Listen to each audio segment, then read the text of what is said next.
In this video, I'm going to show you step-by-step instructions on how to replace the charging port on the iPhone 14 Plus.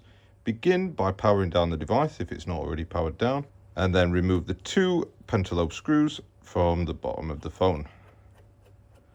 I've had this phone sat on the hot plate for the last 15 minutes or so, and I've got that set to 85 degrees C, and this phone is actually very warm.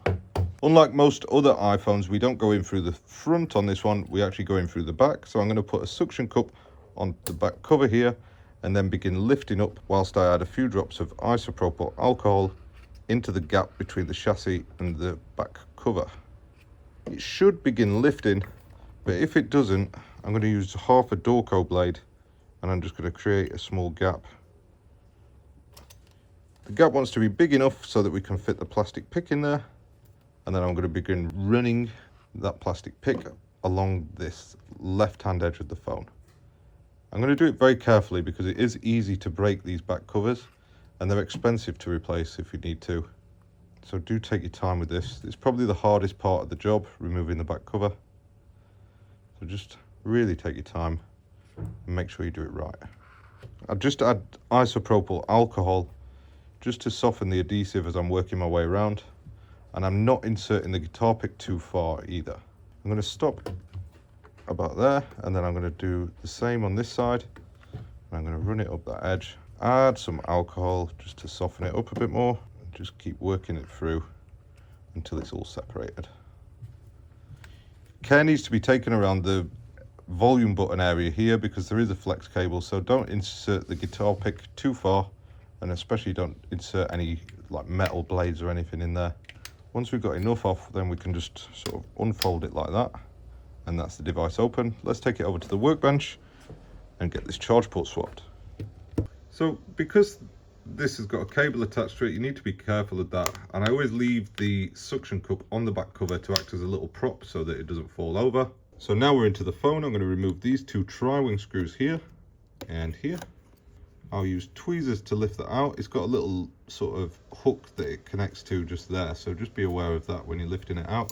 And then we can use the plastic pick to disconnect the battery first of all. So that's going to isolate power from the device, meaning that we're safe to work on it. It's took that other one with it. It's sort of stuck down a little bit there. There's some tape on it, but don't be shy, just pull it out. Now we're heading to the top. There's one more tri-wing screw that holds the other shield down for the flex cable on the back cover, and that's the same. It's got a little hook what holds it in place. Can be a bit awkward this one because there's two hooks. We'll get it out like that. Disconnect the other cable and then we can separate the back cover now. Store that back cover safely for reinstallation later, and then we'll begin taking out this charging port.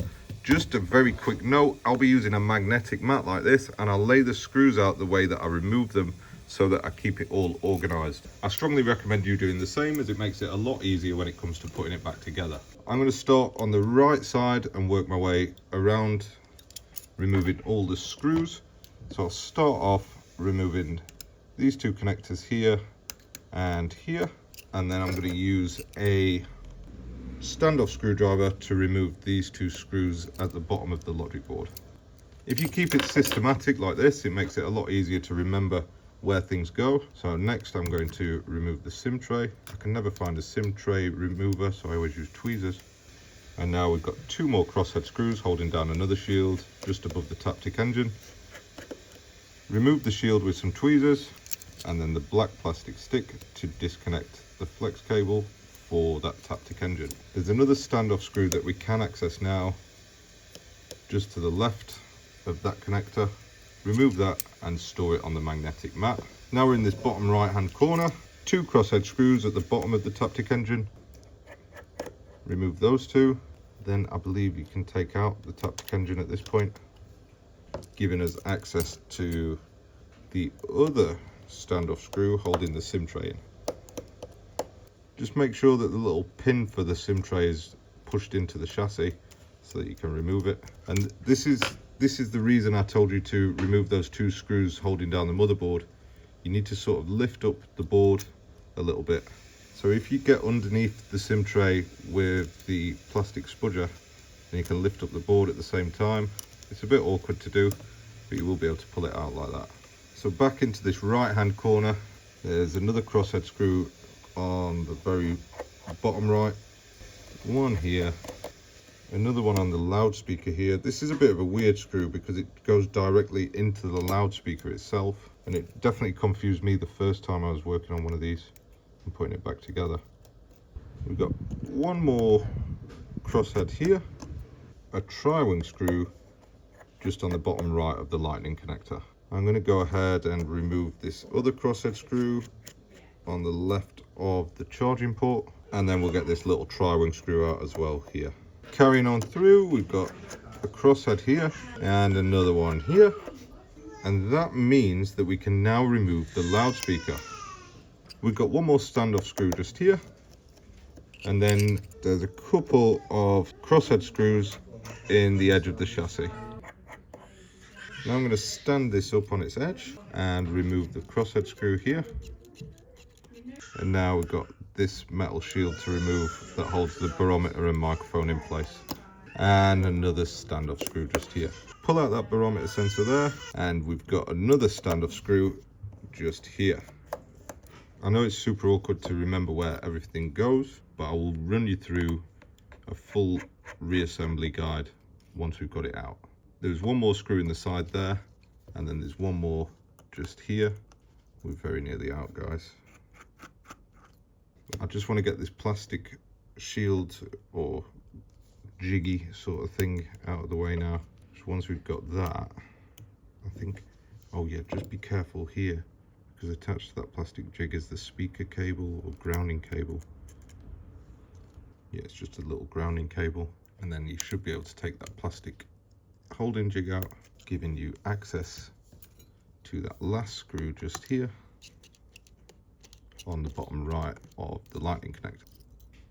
With all the screws out of the way now, I'm going to add some isopropyl alcohol all the way around the edge of the charging port, and that's just going to soften the adhesive underneath and make it easy for me to get the tweezers and begin just separating that flex cable away from the chassis.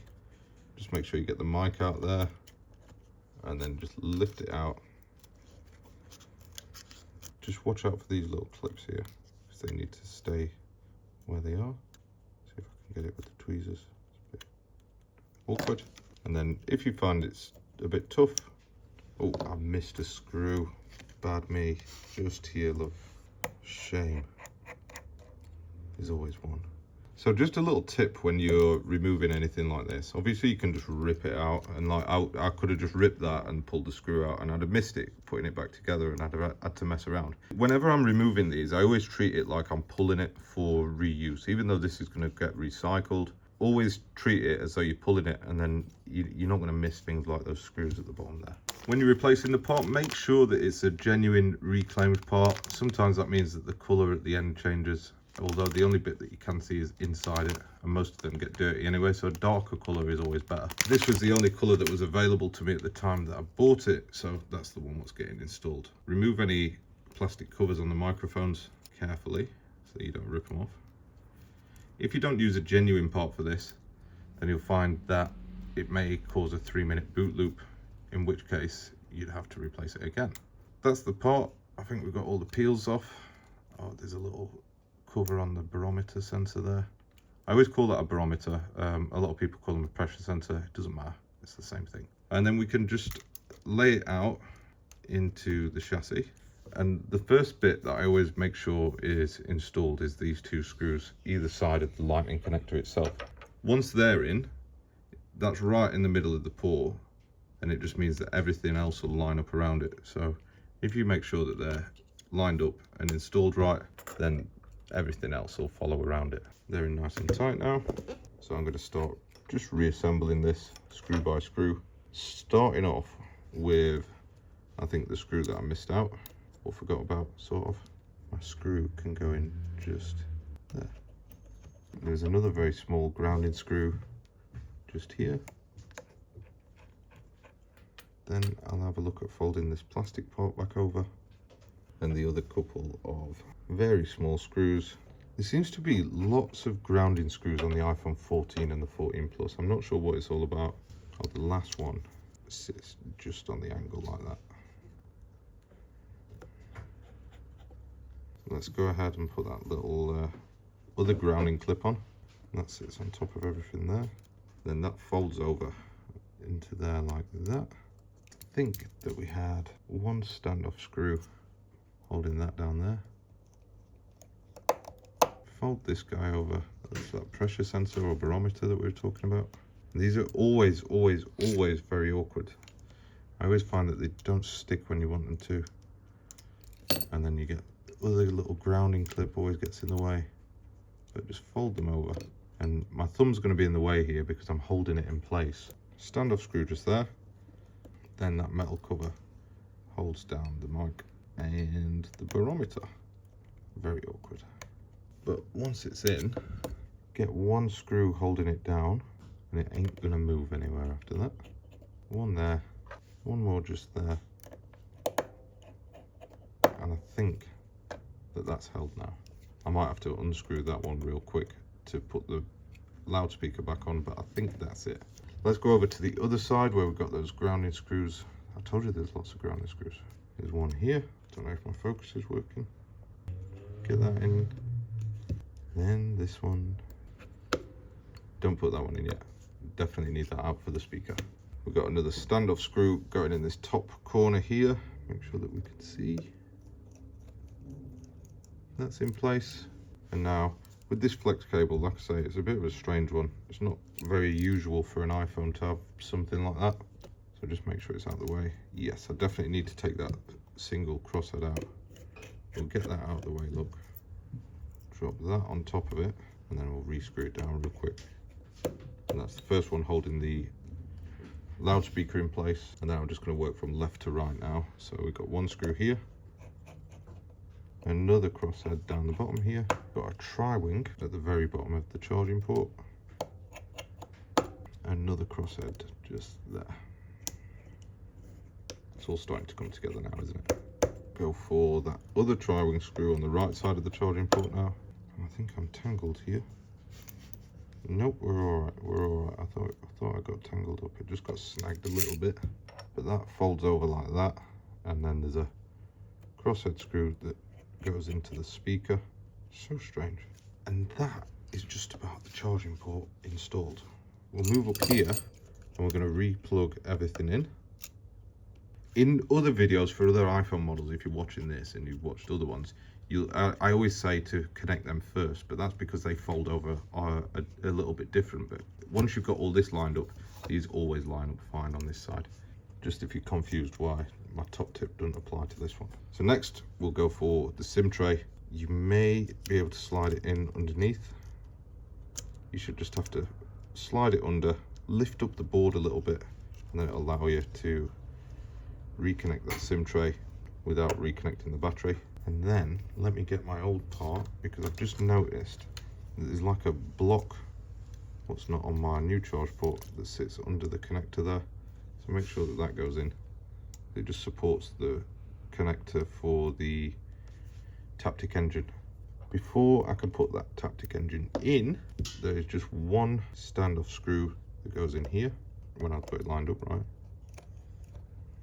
And then it goes on top like that. Connect that up. Other standoff screw in just here. And then we can use tweezers to pop this shield on. Like that. Make sure it goes that way. And we have got two more crosshead screws holding that shield in place. I know there's a lot of screws on these repairs, and I do apologize, but if you've got anything bad to say, blame Apple for designing them that way. Right, we've just got another couple of crosshead screws at the bottom of the Taptic engine now, and we're very, very close to being completed. Remember, we took two standoff screws out again. I've been talking about standoff screws all the way through. It's probably a little bit late to talk about them now. I always call standoff screws these ones will have like a crosshead and a thread inside them, and you do need a specialist screwdriver for that. I feel like talking about that at the end is probably a bit ridiculous, but don't use a slotted screwdriver for them. Just make sure you use the proper driver. Now I am going to remove all the adhesive. Now this is a boring job that you don't want to watch me doing, I promise. It's just long and very boring.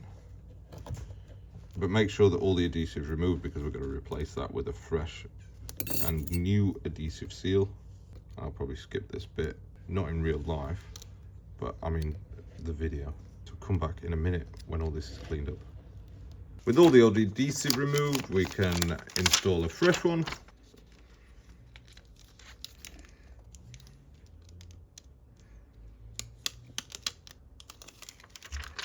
And then we can reconnect the connector for the back cover, reconnect the battery.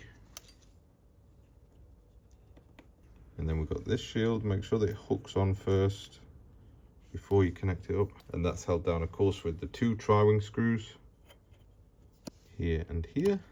Actually, I'm telling you guys to make sure that it's hooked on. I'm not hooked on.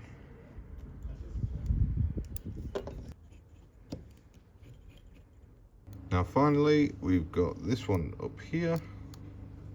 Same again, make sure that it hooks in. They're really awkward to re-hook them around. That's in. One more tri-wing screw holding it down. And now we can peel off the final peel for the back cover. It's not sticking too good, this one. I always find if it doesn't stick too good, if you push it down at the same time as you're peeling it off,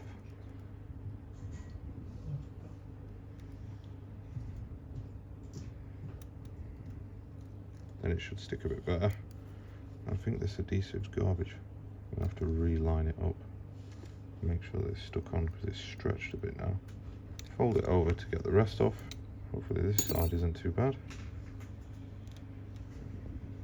What I always do is make sure that I just give the cameras a little blow in case any little bits of dust has got near it.